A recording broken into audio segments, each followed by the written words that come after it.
الرحمن الرحيم. السلام عليكم ورحمة الله وبركاته.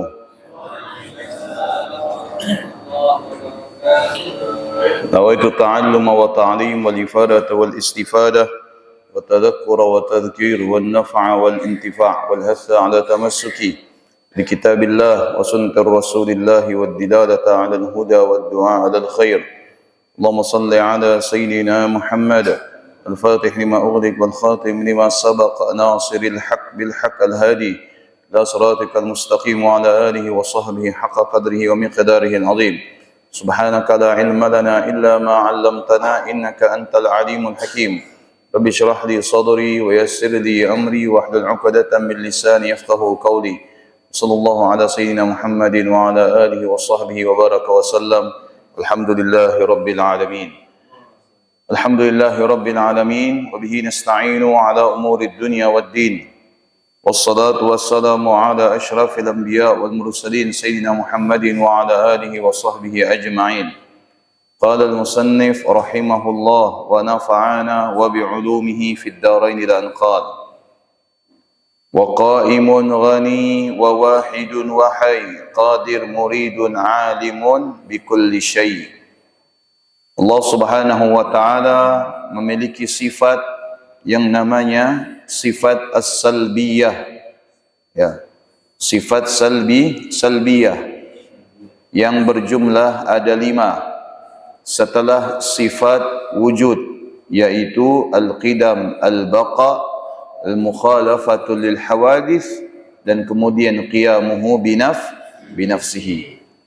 5 sifat salbiyah ini dinamakan salbiyah, diambil dari kalimat saliba yaslabu, yaitu tergelincir, terjatuh, atau artinya sesuatu yang harus ditolak.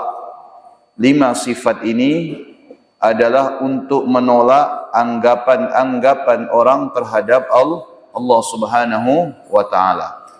Jadi disebut dengan sifat salbiyah. Ada orang yang mengatakan Allah Subhanahu wa taala itu didahului dengan sesuatu. Seperti Allah berada di suatu tempat, Allah berada di atas singgasana, Allah berada di atas kursi, Allah berada di atas langit.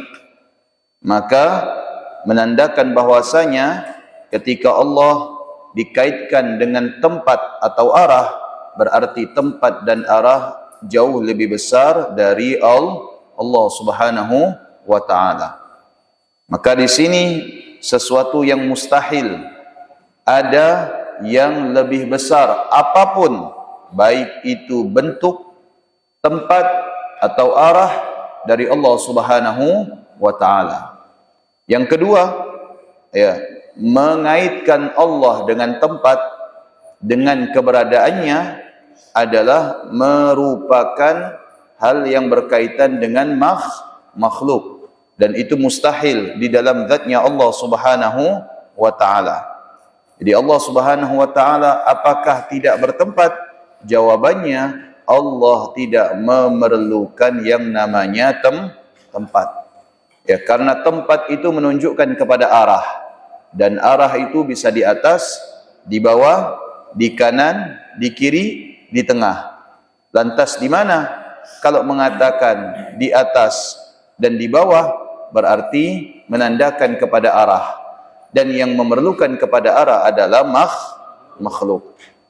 Nah, inilah manfaat daripada sifat salbiyah. Dan kemudian yang harus kita ketahui bahwasanya Allah Subhanahu wa taala memiliki sifat wahidun, atau disebut dengan wahdaniyah. Arti wahidun, wahdaniyah artinya adalah esa, tunggal, adamut ta'addud, tidak berbilang. Artinya biasanya ada orang yang mengecoh, seperti sebelum 1 0, setelah 1 2. Tidak bisa seperti itu di dalam zatnya Allah Subhanahu wa taala. Ada kalanya ini pertanyaan yang ditujukan kepada makhluk tidak patut ditujukan kepada Allah Subhanahu wa taala. Apakah Allah Subhanahu wa taala itu satu? Maka kalau dijawab ya, sebelum satu itu apa? Nol. Setelah satu itu apa? Dua. Berarti berbilang. Sedangkan Allah Subhanahu wa taala tidak berbilang. Ada mutta'addud. Ya, dalam hal apapun, fid dzat, baik dari segi zat, was sifat dari segi sifat, wal af'al dari segi tindakan. Tapi kita cuma menjawab bahwasanya bukan satu, tetapi yang dimaksud adalah tunggal. Yang dimaksud adalah tunggal. Makanya ketika ditanya, putranya berapa Ustaz? Ya, tidak ada yang menjawab putranya tunggal. Putranya satu. Karena kemungkinan dua. Betul tidak? Ya, kemungkinan dua, kemungkinan bahkan tiga, kemungkinan bahkan lima. Dan itu sesuai dengan ketetapan Allah Subhanahu wa taala. Tapi dalam zat Allah, ya, tidak boleh. Ya, Tuhannya ada berapa? Ada satu. Berarti kemungkinan dua? Enggak. Tetapi kita jawab Tuhan kita adalah tunggal, esa, tidak berbilang, tidak didahului dengan nol dan tidak disudahi dengan angka dua atau jumlah dua. Ya, itu ini maksud dengan wahdani. Ya, falaisa li ahadi sifatin ka sifatillah. Maka tidak ada yang menyerupai sifat Allah Subhanahu wa taala. Tidak ada yang menyerupai zatnya Allah Subhanahu wa taala. Tidak ada yang mampu menyerupai tindakan Allah Subhanahu wa taala. Walaupun sebagai pembanding, walaupun mengumpamakan, walaupun menyerupakan, ya, walaupun menyamakan, tidak bisa. Ya, apapun yang ada di dalam zatnya Allah, sifatnya Allah, tindakan Allah Subhanahu wa taala, itu tidak ada yang dapat menyerupai, menyamai, menandingi, ya, apapun dan sesuatu apapun. Kenapa? Karena kita punya kewajiban meyakini bahwasanya, ya, esa tunggal dalam hal zat, sifat dan tindakan Allah yang tidak bisa diserupai dan disamakan dengan apapun. Apapun itu, bentuknya apapun, kekuatan apapun tidak akan bisa menyamai Allah Subhanahu wa taala. Baik, dalam hal ini Allah Subhanahu wa taala telah menegaskan di dalam firman-Nya yang berbunyi, A'udzubillahi minasyaitonirrajim. Bismillahirrahmanirrahim. Qul huwallahu ahad. Katakan, wahai Muhammad, ayat ini, surah ini turun Bapak Ibu karena orang-orang Yahudi bertanya kepada Nabi SAW tentang Allah. Ya, tentang Allah. Karena mereka pada saat itu telah menyekutukan Allah Subhanahu wa taala. Wa qalatin nasara al-masih ibnullah wa qalatil yahud Uzair ibnullah. Orang-orang Nasrani mengatakan al-masih itu adalah merupakan, ya, keturunan, ya, atau anak daripada Allah Subhanahu wa taala, dan Yahudi mengatakan bahwasanya Uzair adalah merupakan keturunan dan anak daripada Allah Subhanahu wa taala. Maka ketika mereka penasaran dengan agama yang dibawa oleh Nabi Muhammad yang tujuannya untuk menyembah Allah, maka mereka bertanya kepada Nabi Muhammad, ya, bahwasanya siapa Tuhanmu? Maka turun firman Allah taala yang berbunyi, qul huwallahu ahad. Katakan wahai Muhammad, sesungguhnya yang mereka tanyakan, yakni Allah Subhanahu wa taala adalah ahadun, tunggal, esa, ya, la adamut ta'addud, tidak berbilang. Kalau misalkan memiliki keturunan berarti berbilang.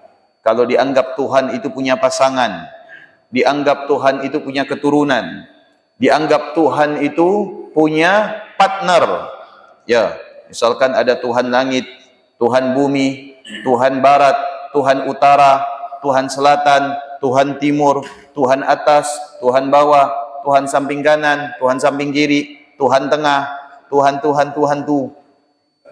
Ya enggak? Kalau dianggap itu semua ya ada, maka menandakan bahwasanya tiada kuasa. Ya, maka dengan meyakini Allah Subhanahu wa taala, ya, itu tunggal, berarti menandakan tunggal kekuasaan, tunggal kehendak, tunggal keinginan, tunggal keputusan, dan tunggal segala-galanya. Ya. Maka kemudian Allah Ta'ala menyempurnakan firman-Nya dengan ayat selanjutnya apa? Lam yalid wa lam yulad. Ya. Lam yalid, tidak ya dihasilkan dari lahir atau diperanakan. Wa lam yulad, dan juga tidak melahirkan. Ya. Wa lam yakul lahu kufuwan ahad, dan tidak ada bagi Allah Subhanahu wa taala ya segala apapun, sesuatu apapun yang dapat menandingi apa yang dimiliki oleh Allah Subhanahu wa taala. Dan Allah juga telah menegaskan di dalam ayat lain, apa kata Allah Subhanahu wa taala?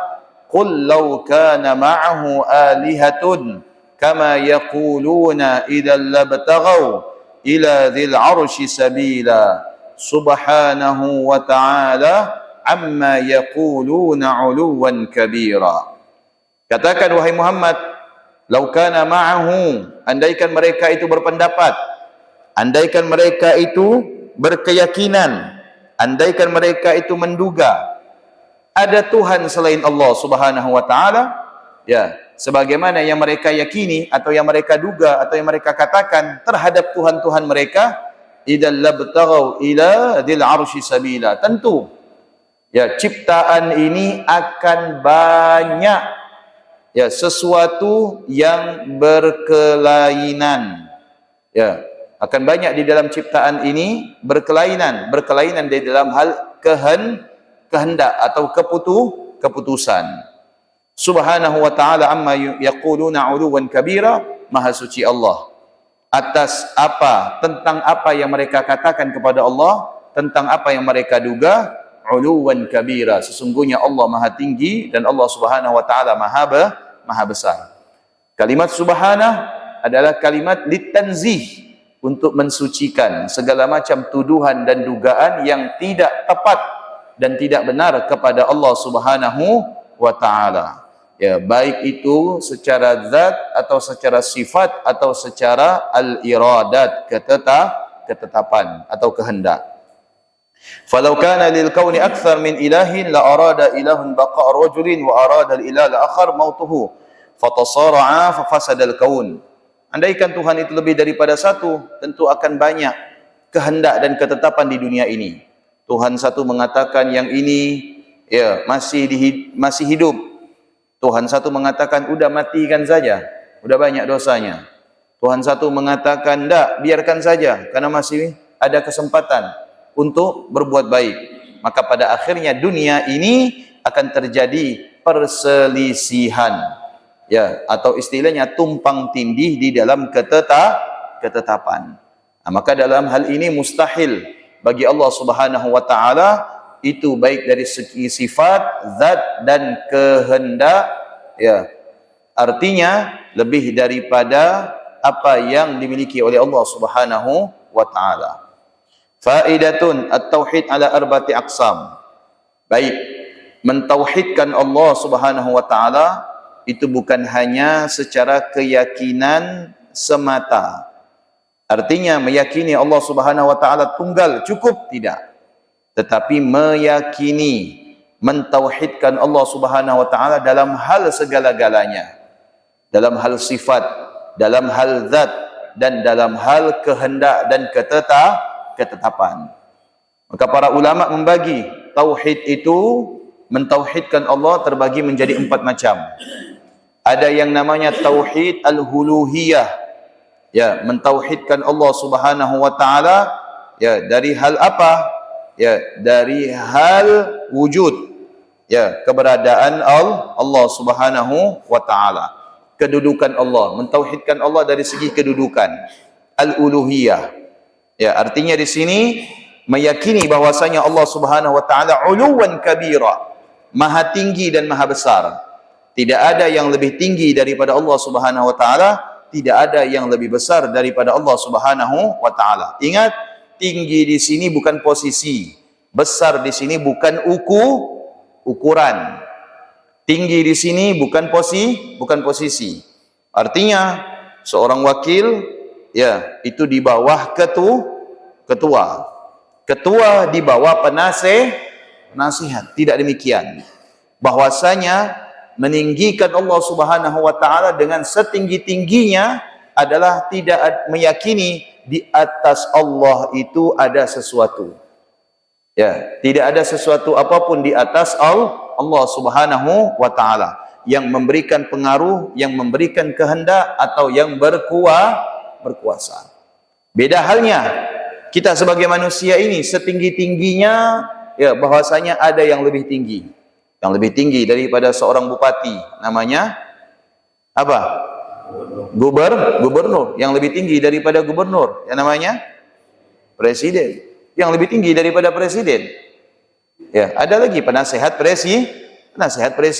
Ada yang menasehati, menandakan bahwasanya ya penasehat itu bisa mempengaruhi presiden. Yang lebih tinggi daripada raja, ada penasehat raja. Artinya yang memberikan, memang yang berkuasa kepada raja, yang berkuasa itu adalah raja, tapi tetap seorang penasehat dapat mempengaruhi seorang raja. Adapun Allah dikatakan maha tinggi, dikatakan maha raja, dikatakan maha berkuasa, tidak ada yang dapat mempengaruhi Allah. Tidak ada yang dapat mendesak Allah Subhanahu wa taala. Tidak ada yang dapat mendikte, mendoktrin dan sebagainya. Ini hanya berlaku kepada makhluk. Dan kita meyakini apapun ketetapan Allah, apapun kehendak Allah, apapun keputusan Allah, itu mutlak dan murni dari kekuasaan Allah Subhanahu wa taala. Juga tidak dari segi ukuran. Yang dikatakan bahwasanya sebesar apa sih? Ya, kekuasaan seorang presiden. Kekuasaan seorang presiden adalah sebesar seluas wilayah yang ia kuasai. Berarti ada wilayah yang tidak dikuasai? Ya, pasti ada. Seberapa besar ya pengaruh atau kekuasaan seorang raja? Ya, pengaruh dan kekuasaan seorang raja yaitu sebesar dan seluas daerah yang ia taklukkan dan dia kuasai. Sebagaimana yang kita ketahui bahwasanya ya dinasti Utsmaniyah atau kerajaan Ottoman itu katanya mempengaruhi hampir sepengaruh daripada dunia, Timur Tengah, Eropa, bahkan sebagian daripada Asia. Tapi sekalipun ya kekuasaan Kaisar Ottoman itu dikatakan hampir separuh daripada dunia, namun memiliki batas. Ya, memiliki batas. Adapun kekuasaan Allah, pengaruh Allah, tindakan Allah Subhanahu wa taala itu tidak memiliki batas. Baik yang ada di dalam dunia atau yang ada di luar dunia. Ini salah satu mentauhidkan Allah Subhanahu wa taala dari segi kedudukan. Ini yang disebut dengan tauhid al-uluhiyah. Yang kedua adalah tauhid al-af'al. Ya, tauhid al-af'al adalah marji'uhu ila anna Allah wal fa'il wahdah. Ya, mentauhidkan Allah dari segi tindakan. Ya, mentauhidkan Allah dari segi tindakan. Artinya setiap apa yang terjadi di alam semesta ini semuanya itu atas ketetapan Allah Subhanahu wa taala. Tidak ada di dunia ini, di alam semesta ini, apapun yang terjadi di luar daripada ketetapan Allah Subhanahu wa taala. Makanya disebut dengan tauhid af'al. Ya Allah, ngapa pula bisa gitu ya? Kesal saya. Ya. Ingat, ya, tidak akan terjadi kecuali atas ketetapan Allah. Silahkan kita menyesal, boleh. Silahkan kita kecewa, boleh.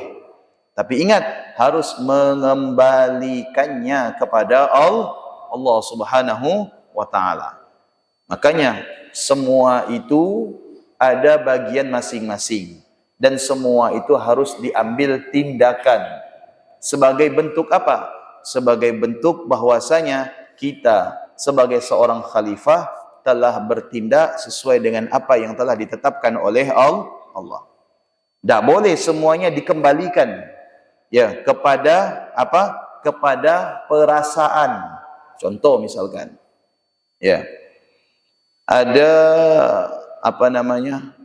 ada orang, misalkan ada maling. Itu maling udah sering masuk komplek nih, sering kehilangan. Suatu hari ditangkap sama warga, sempat dipukuli, kesal kan, marah. Ada yang hilang jemurannya, ada yang hilang sendalnya, ada yang hilang gasnya, macam-macam diambil. Satu orang bilang, jangan dipukul, jangan ditangkap. Kenapa pula? Kasihan, dia punya anak bini. Pertanyaannya, ini kalau dipakai, untuk mewakili perasaan kita masing-masing, tentu yang namanya keadilan itu tidak akan ditegakkan. Betul tidak? Tidak akan ditegakkan. Itu para koruptor yang ngambil uang rakyat. Kalau kita pakai perasaan, kasihan tuh anak bini kalau mereka ditangkap, betul? Tapi kalau ini tidak ditegakkan, lalu sampai kapan hukum ini bisa tegak? Kapan wujud keadilan itu bisa diwujudkan? Kalau keadilan itu tidak ditegakkan. Seorang polisi nangkap buronan, seorang polisi nangkap gembong penjarat, lalu kita bilang, lepaskanlah Pak Polisi. Bagaimana enggak Pak Polisi kalau di posisi dia ditangkap, kasihan anak bini kan? Ini kalau dipakai semua, apa yang terjadi? Alamat, kejahatan itu tidak akan berkurang. Keadilan itu tidak akan bisa ditegakkan. Keliru kita. Jelas keliru. Allah saja maha. Apalagi pakai dalil Allah maha penyayang, Allah maha pengampun, Allah saja maha pemaaf. Kalau ini dipakaikan dalil ini untuk apa? Mengampuni setiap kesalahan, memaklumi setiap kekeliruan, sampai kapan keadilan itu bisa ditegakkan? Kasihan yang jaga lapasnya kosong. Betul tidak? Kasihan mereka yang ingin menegakkan hukum. Apa yang mau ditegakkan? Karena semua kesalahan itu diampuni, diputihkan dan lain sebagainya. Tidak demikian. Kalau kita melihat ada tindakan, keputusan yang tidak baik, kita kembalikan kepada Allah. Karena terjadinya segala keputusan yang ada di alam semesta ini tidak akan lepas daripada kehendak Allah. Tapi ingat, jangan sekali-kali kita menyandarkan segala macam keburukan yang terjadi itu kepada Allah. Berarti Allah yang menginginkan dia itu jadi pencuri. Berarti Allah yang menginginkan dia itu jadi koruptor. Berarti Allah yang menginginkan dia itu jadi buronan. Tidak. Dia jadi buronan, dia jadi seorang penjahat, dia melakukan kejahatan. Kejadian itu atas kehendak Allah. Artinya tidak akan terjadi di luar kehendak Allah. Tapi untuk menjadi seorang penjahat, buronan, dan lain sebagainya, bukan keinginan Allah, melainkan keinginan mereka sendiri. Fir'aun berkuasa atas izin Allah. Tanpa izin Allah, Fir'aun tidak akan bisa berkuasa. Tapi ingat, ketika Fir'aun menjadi seorang penguasa, bukan atas keinginan Allah, tetapi atas keinginan diri Fir'aun sendiri. Karena setiap manusia dibekali oleh Allah dengan akal untuk mempertimbangkan mana yang baik, mana yang buruk. Yang baik silakan diambil. Kenapa? Karena akan dibalas dengan kebaikan. Yang buruk jangan diambil, karena yang buruk akan mendapatkan hukuman. Na'udzubillah. Makanya kalau mentauhidkan af'al ini agak rada-rada sulit Bapak Ibu. Kenapa? Karena diperlukan dada yang lapang, Dada yang lapang ini bukan dada bidang. Ya, apalagi disebut dengan dada burung. Bukan. Yang disebut dengan lapang dada salamatus sadar adalah apa? Yaitu penuh ikhlas, penuh kesabaran, penuh rasa berserah kepada Allah yang disebut dengan tawakal. Ya, itu yang disebut dengan lapang dada, salamatus sadar. Ya, lapang dada ini harus dengan ilmu. Tidak bisa dengan tidak ilmu. Ada kalanya menurut kita orang itu berlapang dada, belum tentu berlapang dada. Ada kalanya kita melihat orang itu menerima, tapi belum tentu dia itu menerima. Karena hati ini perlu yang namanya ilmu, berlapang dada, menerima ketetapan dan keputusan. Nah, ada orang yang bisa menerima, namun dia tidak mengembalikan kepada Allah. Ya, dia bisa menerima, tapi menerima itu sebagai kesalahan. Dan kesalahan itu menjadikan seseorang itu apa? Menjadikan seseorang itu menganggap bahwasanya segala macam bentuk kesalahan yang dapat ia terima itu dapat mengurangi hakikat manusia itu sendiri. Padahal kesalahan itu ya terjadi atas kehendak Allah Subhanahu wa taala. Baik, saya contohkan. Pernah suatu kali Al-Imam Ali Zainal Abidin radhiyallahu an, ya, pada saat itu ya i'tikaf di dalam masjid sedang beribadah. Beliau diberi gelar As-Sajjad, ahli sujud. Bukan ahli sujud artinya sujud terus tak bangun-bangun. Tapi maksud ahli sujud di situ adalah ahli solah. Ya, senantiasa melaksanakan solat. Ya, baik. Suatu kali beliau berada di masjid beribadah. Ada orang datang masuk masjid. Ya. Tak lama orang ini melakukan kegiatan di dalam masjid. Ya. Setelah selesai ibadahnya, orang ini mencari sesuatu. Ya, mencari sesuatu, dicari di pakaiannya, dipegang, tidak ada. Dicari di dalam bungkusan kainnya, tidak ada. Dicari di sudut masjid, tidak ada. Dicari di tempat wudhu, tidak ada. Dicari di depan pintu masuk, tidak ada. Ya, akhirnya dia memutuskan bahwasanya barang yang dia anggap dia bawa ke dalam masjid itu hilang. Kalau sudah hilang, berarti ada yang mengambil. Dan dia mengira dan meyakini bahwasanya yang mengambil itu adalah orang yang lagi ibadah. Dia tidak tahu kalau itu Imam Ali Zainal Abidin. Ya, beda kalau zaman sekarang kita bisa mudah mengenal orang melalui apa? Ya, alat elektronik, melalui handphone, telekomunikasi dan sebagainya. Kalau zaman dulu tidak tahu.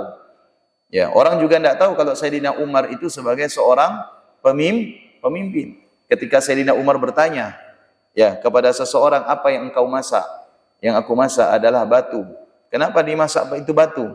Ya, supaya awet dan suara masakan itu menjadikan anak-anak aku itu lapar kemudian tertidur. Dia tidak tahu kalau yang tanya ini Sayyidina Umar. Ya, akhirnya Sayyidina Umar kembali ke Baitul Amal, mengambil gandum, dipikul dengan bahunya yang mulia, kemudian berikan gandum kepada ya seorang wanita yang miskin. Tidak tahu kalau yang antar gandum ini adalah Sayyidina Umar. Zaman dulu seperti itu. Ya, hanya kenal namanya saja, tapi tidak kenal dengan orangnya. Imam Ali Zainal Abidin pada saat itu sedang ibadah. Ya, ketika sedang ibadah dituduh kalau beliau itulah yang mengambil barang orang. Akhirnya apa? Sudah didatangi kemudian ditanya. Istilah kita, Pak, ada lihat tak barang saya jatuh di sini? Kata beliau, tidak tahu saya. Saya dari tadi ibadah di sini. Ya, iya saya tahu. Ya, kamu ibadah dari tadi. Tapi pastilah kamu melihat dari rumah ke masjid. Ya, dengan niat uang ini mau saya pakai untuk belanja. Tapi kemudian hilang di masjid. Siapa lagi yang ngambil? Kalau bukan, ya kamu. Karena kamu saja selain saya yang ada di masjid ini. Akhirnya apa? Kata Imam Zainal Abidin, tidak, saya tidak ngambil. Boleh diperiksa saya. Ada katanya. Pasti kamu yang ngambil. Sudah kamu sembunyikan. Dipaksa Imam Ali Zainal Abidin sampai ngaku. Dipaksa. Akhirnya apa? Ya, mudah tangan itu terbang dan mendarat di pipinya Imam Ali Zainal Abidin. Ditampar Imam Ali Zainal Abidin. Kata Imam Ali Zainal Abidin, ya, saya yang ambil. Nah, kan ngaku kan? Ya. Mana uangnya? Sebentar, saya ambilkan. Pulang Imam Ali Zainal Abidin. Ambil uang, ya, milik pribadi, diberikan. Ini uang kamu. Nah, apa dia bilang? Pura-pura ajak solat di masjid. Ya. Apa katanya kan?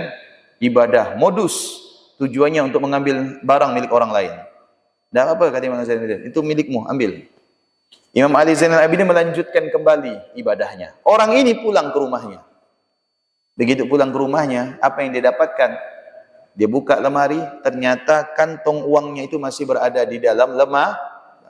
Ini istilah kita kan udah yakin bawa dompet, sampai pasar lupa. Sering tak gitu? Sering, betul kan? Ya. Mana dompet tadi? Allah, jangan-jangan kececer. Udah simpan di jok padahal tadi mau pergi. Ya. Begitu telepon orang rumah tanya, ada tak dompet tinggal? Ada rupanya. Ya, kita yakin bawa. Ya, padahal tertinggal. Usuzon lah sama orang pasar, jangan-jangan jatuhlah dompet saya ni. Beruntunglah orang yang dapat. Ya. Itu sudah. Ya. Begitu dilihat kantong uang itu ada di dalam lemarinya, Allah. Kalau kita berada di posisi orang ini gimana? Pastinya nyesal. Udah nuduh, ngancam, mukul lagi. Ya, gimana orang ini? Tidak ada yang lebih baik kecuali dia harus kembali kepada Imam Ali Zainal Abidin dan meminta maaf. Pergi dia cepat-cepat ke masjid. Ya. Sampai di masjid didapati Imam Ali Zainal Abidin tengah solat, ditunggu selesai solat. Ya. Ini kalau kita di posisi Imam Ali Zainal Abidin, mungkin apa lagi orang ini nih datang lagi, udah kena tampar, udah diganti duitnya, betul enggak? Padahal kita bukannya nyuri, datang lagi. Ya. Selesai solat Imam Ali Zainal Abidin, ya orang ini datang. Pak, saya minta maaf. Ya, minta maaf saya. Ya, ternyata kantong uang saya tu tidak tercecer. Ya, alias ketinggalan di rumah. Saya yakin uang itu dibawa. Ya, ketika sampai di masjid saya periksa tidak ada, ternyata uangnya tinggal di rumah. Saya minta maaf betul. Ya. Apa kata Imam Ali Zainal Abidin?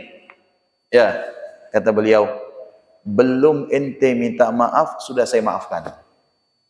Ya, ini yang mahal. Ya, minta maaf mudah, memaafkan itu sulit. Minta maaf tu gampang. Ya, minta maaf, oh itu gampang, apalagi muka selembar. Betul tak? Ya, minta maaf terus selembar ya, ada sikit-sikit maaf, sikit-sikit maaf. Ya, minta maaf terus berulang-ulang. Ya, minta maaf itu gampang, memaafkan itu perlu lapang dada, perlu ikhlas. Tapi ingat, keikhlasan ini jangan sampai dirusak dengan apa? Dengan kita memaafkan di depan orangnya, namun di belakangnya selalu kita ya.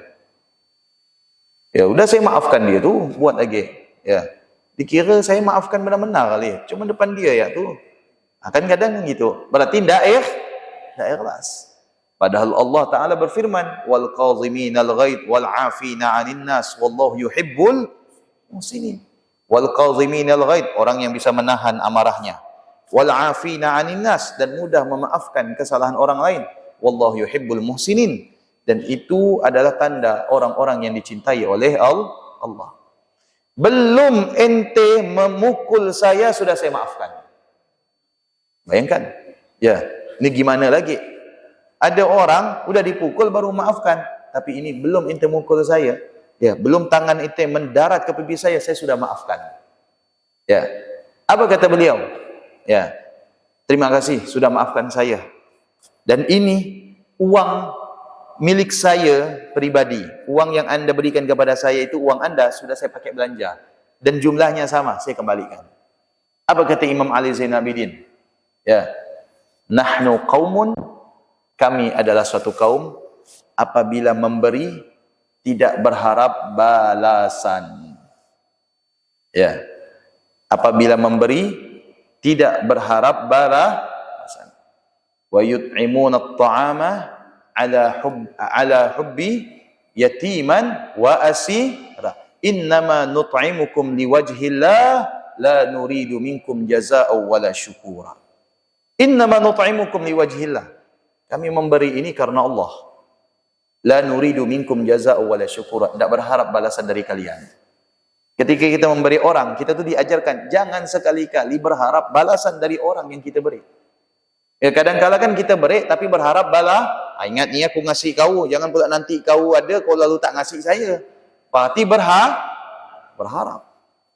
Ya, hakikatnya kita ini memberi berharap dari pemberian yang maha memberi. Ya, bukan kita berharap pemberian dari yang kita beri.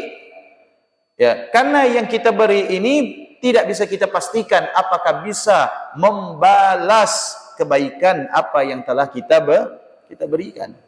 Ya, tapi kita pasti mengetahui bahwasanya yang maha memberi itu pasti bisa membalas kebaikan apa yang kita berikan.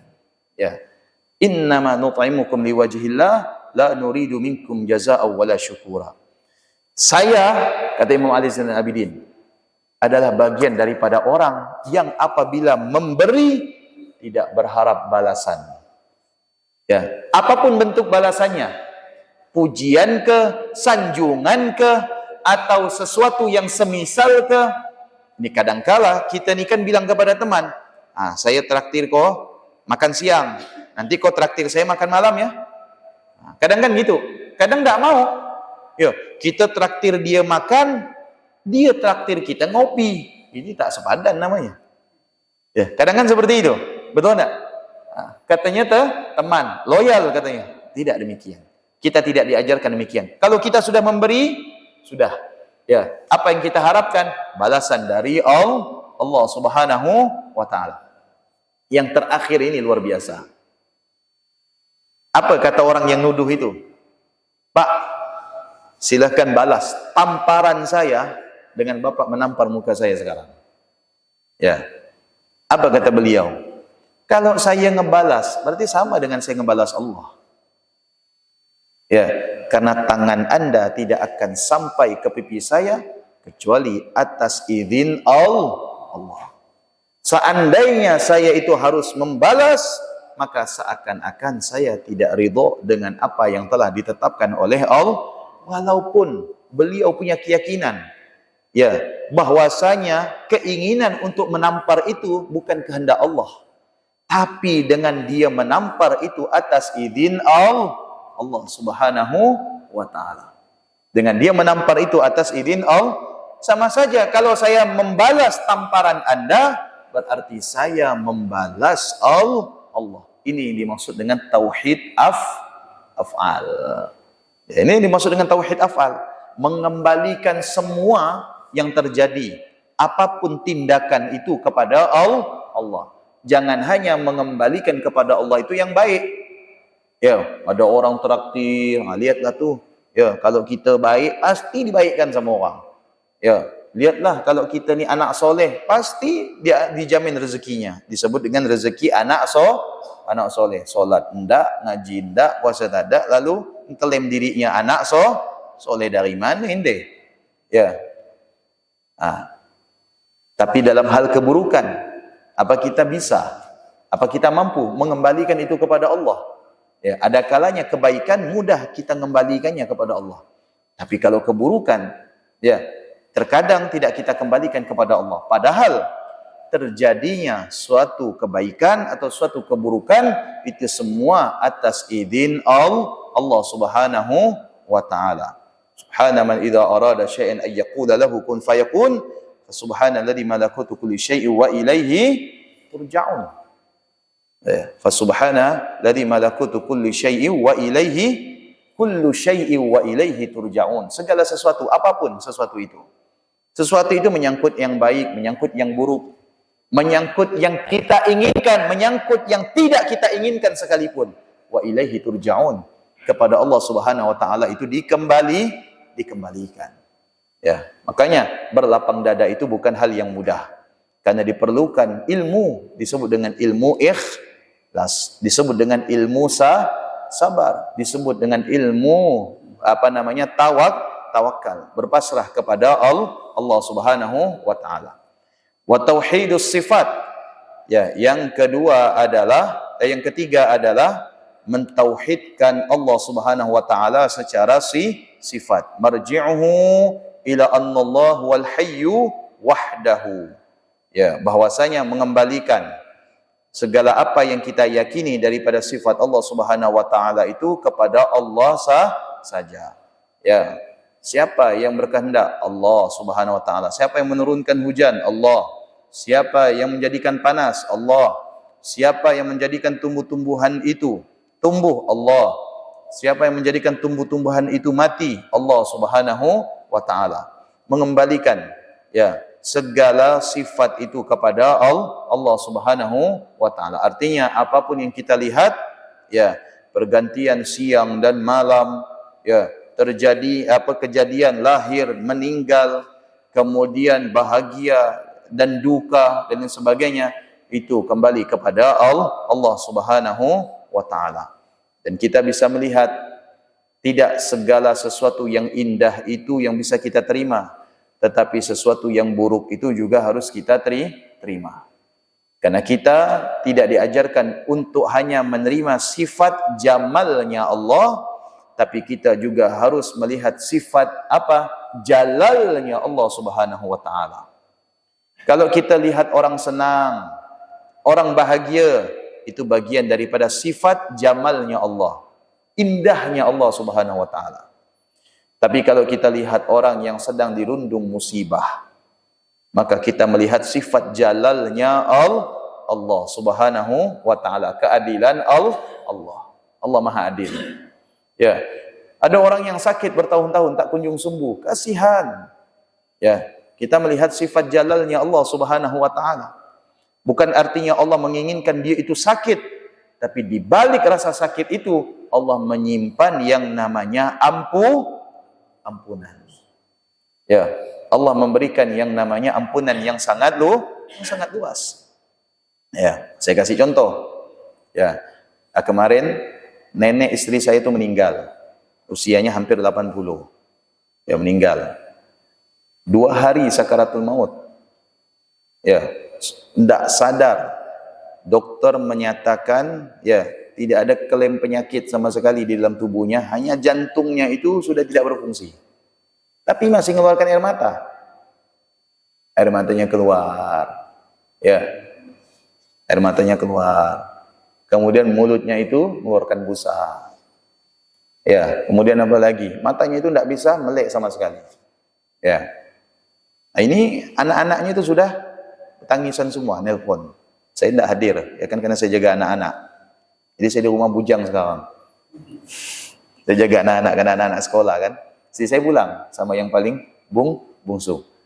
Gimana nih bang? Loh, gimana? Saya ini bukan Tuhan. Ya kan? Maksudnya gimana nih, gimana? Nenek ini tidak sadar. Ya gimana, saya bukan dokter, saya bilang. Cuman saya kasih tahu, itu naza'.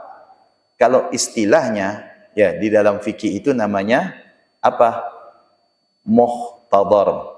Yaitu keadaan di mana seseorang itu akan meninggal. Ada yang cepat, ada yang memang lambat.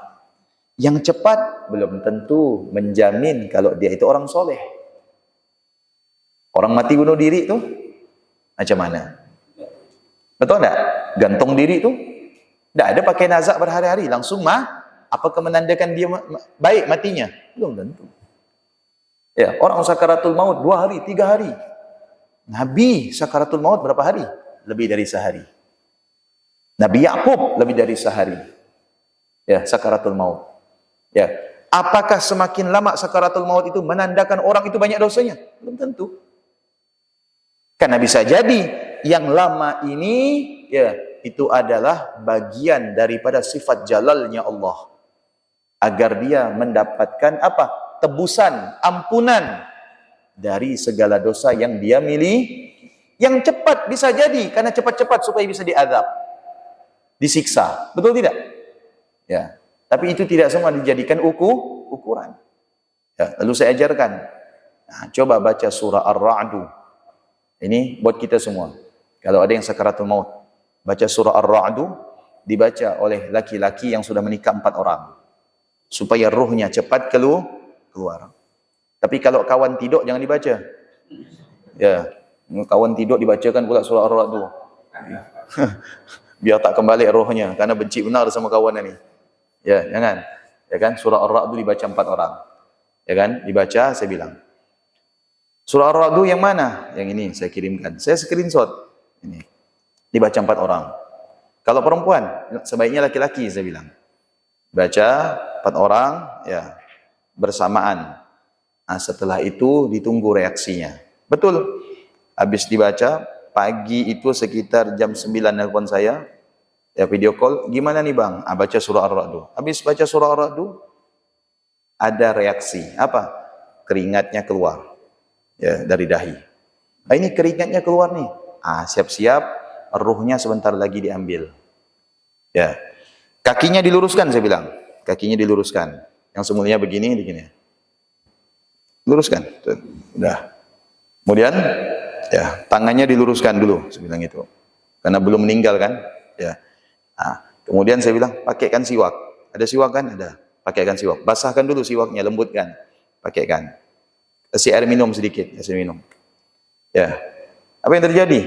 Setelah saya tutup telepon, 5 menit, telepon istri, meninggal. Innalillahi wa inna ilaihi. Ini sifat jalalnya Allah. Jangan kita lihat orang sakit lama, sembuh. Oh, bahagia. Sifat jamalnya Allah. Orang yang berusaha kemudian menjadi sukses, sifat jamalnya Allah. Tapi ada orang yang sakit bertahun-tahun, meninggal. Ada orang insiden, naudzubillah, cacat. Ya, ada orang yang sakit lumpuh, ada orang yang mendapatkan musibah. Ini bagian daripada sifat jalalnya Allah. Jangan kita mengembalikan yang indah itu saja kepada Allah. Ya, lalu kemudian sesuatu yang tidak kita inginkan, apa? Kita menyalahkan takdir. Betul tidak? Itu artinya kita tidak maksimal, tidak sempurna cinta kita kepada Allah. Hanya mencintai Allah di saat kita diberikan kenikmatan. Lalu tidak mencintai Allah ketika kita diuji dengan uji yang salah. Ya, sesungguhnya yang namanya kekasih siap untuk menerima manis dan pahit dari orang yang dikasihi. Ya, sesungguhnya pecinta akan siap menerima, ya, garam dan gula dari yang dicintai. Kalau kita cinta kepada Allah, jangan cinta di saat kita itu diberikan kehidupan, diberikan kesehatan, diberikan materi, diberikan kedudukan. Tapi di saat Allah uji kita semua, maka cinta ini tidak akan pernah pudar sama sekali, tidak akan pernah berkurang. Itulah yang dimaksud dengan tauhid af'al dan tauhid sifat. Wa tauhid dzat marji'uhu ila anna Allah wal mawjud 'ala al-haqiqah. Adapun secara zat bagaimana? Allah Subhanahu wa taala memiliki sifat yang namanya al-wujud. Wujud itu bukan artinya sesuatu yang ada kalau kita lihat. Ya, yang nyata kalau kita sentuh, kita pegang, kita raba. Tetapi yang dimaksud dengan wujud, maujud itu artinya adalah didapatkan bagi orang yang ingin mencari Allah Subhanahu wa taala. Didapatkan ini bukan dengan melihat, ya, keberadaannya, bukan dengan dapat memegang zatnya, tetapi didapatkan ini dengan keyakinan. Kalau harus melihat, ya, wujudnya, berarti orang yang buta tidak bisa beriman kepada Allah. Kalau harus disentuh zatnya, berarti orang yang buntung tidak akan bisa meyakini atau mengakui keberadaan Allah Subhanahu wa taala. Tapi dimaksud di sini adalah al-mawjud, didapatkan dengan keyakinan. Wallahu a'lam bis-shawab. Mudah-mudahan bermanfaat. Kita baca suratul Fatihah, ya, untuk almarhumah istri, nenek daripada istri saya yang wafat kemarin, bernama Hajjah Siti Aminah binti Muqsan. أن الله يتغشى بالرحمة والمغفرة ويعلي درجاتها في الجنة ويغفر ذنوبها ويوسع قبرها ويرحمها رحمة الأبرار وأسكننا في فسيح جنته ويدخلها في الجنة تجري من تحتها الأنهار بحق سيد الأبرار سيدنا محمد صلى الله عليه وسلم على هذه وكل نية صالحة وإلى حضرة النبي سيدنا محمد صلى الله عليه وسلم ببركة وبأسرارة سورة الفاتحة.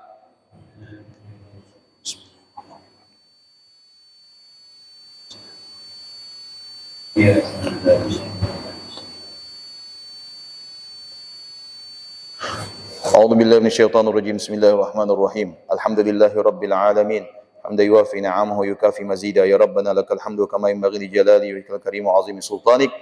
اللهم صل على سيدنا محمد صلاة تغفر بها الذنوب وتصلح بها القلوب وتنطلق بها العصوب وتلين بها الصعوب وعلى آله وصحبه ومن إليه منسوبا. اللهم اغفر لها وارحمها وعافها واعف عنها وأكرم نزولها ووسع مدخلها واجعل الجنة مثواها. اللهم اجعل قبرها روضة من رياض الجنة ولا تجعل قبرها حفرة من حفرات النار.